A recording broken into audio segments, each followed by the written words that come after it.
سورج غروب ہو گیا تھا، شام تاریک ہونے والی تھی۔ عثمان صارم خاموش رہا، اس کا ذہن کسی اور طرف تھا۔ وہ کچھ جواب دیے بغیر چل پڑا۔ ابھی 2 قدم ہی اٹھائے تھے کہ رینی نے آگے ہو کر اسے اس طرح روک لیا کہ اس کا سینہ عثمان کے سینے سے لگ گیا۔ رینی نے دونوں ہاتھ اس کے کولوں پر رکھ دیے۔ اس کے جسم سے عثمان کو ایسی عطربیز بو آئی جو مسلمان گھرانوں میں نہیں ہوتی تھی۔ لڑکی اس کے قریب ہو گئی، اتنی قریب کہ اس کی سانسیں ٹکرانے لگیں۔ یہ رینی کے ملائم ریشم جیسے بال جب عثمان صارم کے گالوں سے لگے تو وہ یوں تڑپ اٹھا جیسے پھندے سے آزاد ہونے کی کوشش کی ہو۔ رینی نے اسے چھوڑ دیا۔ مجھے آزاد کر دو رینی، عثمان صارم نے اکھڑے ہوئے لہجے میں کہا۔ مجھے پتھر بن جانے دو، میرا راستہ کوئی اور ہے، ہم اکٹھے نہیں چل سکیں گے۔ محبت قربانی مانگتی ہے، رینی نے نشیلی آواز میں کہا۔ کہو کیا قربانی مانگتے ہو؟ میں وعدہ کرتی ہوں کہ تم جو جی میں آئے کرو، میں تمہیں قید نہیں ہونے دوں گی۔ اور میں تم سے وعدہ کرتا ہوں، عثمان صارم نے طنزیہ لہجے میں کہا، کہ میں تمہیں بتاؤں گا ہی نہیں کہ میرے جی میں کیا آئی ہے اور میں کیا کرنے والا ہوں۔ میں تمہارے اس حسین جسم اور ریشمی بالوں کے جادو میں نہیں آؤں گا، تو پھر مجھے ثابت کرنا پڑے گا کہ میں تمہارے لیے قربانی کر سکتی ہوں۔ رینی نے کہا۔ جاؤ عثمان، تم جلدی میں ہو لیکن میں تمہارے گھر آنے سے باز نہیں آؤں گی۔ عثمان صارم دوڑ پڑا۔ رینی اسے دیکھتی رہی اور آہ بھر کر چلی گئی۔ عثمان صارم گھر میں داخل ہوا تو برجیس وہاں پہنچ چکا تھا۔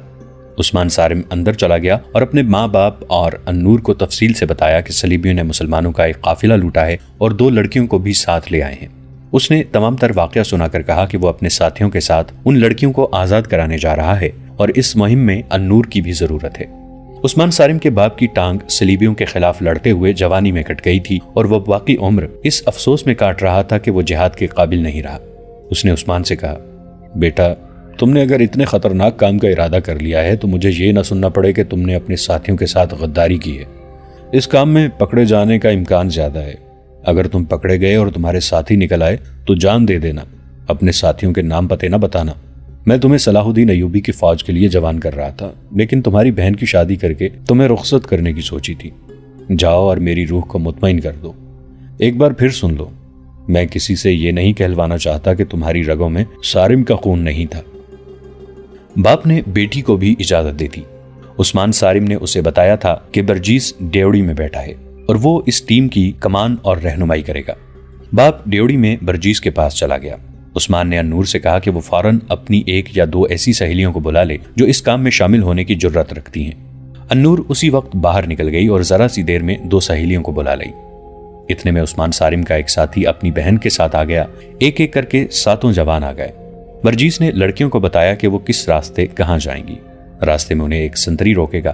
لڑکیاں اس سے پوچھیں گی کہ اوپر کون سا راستہ جاتا ہے۔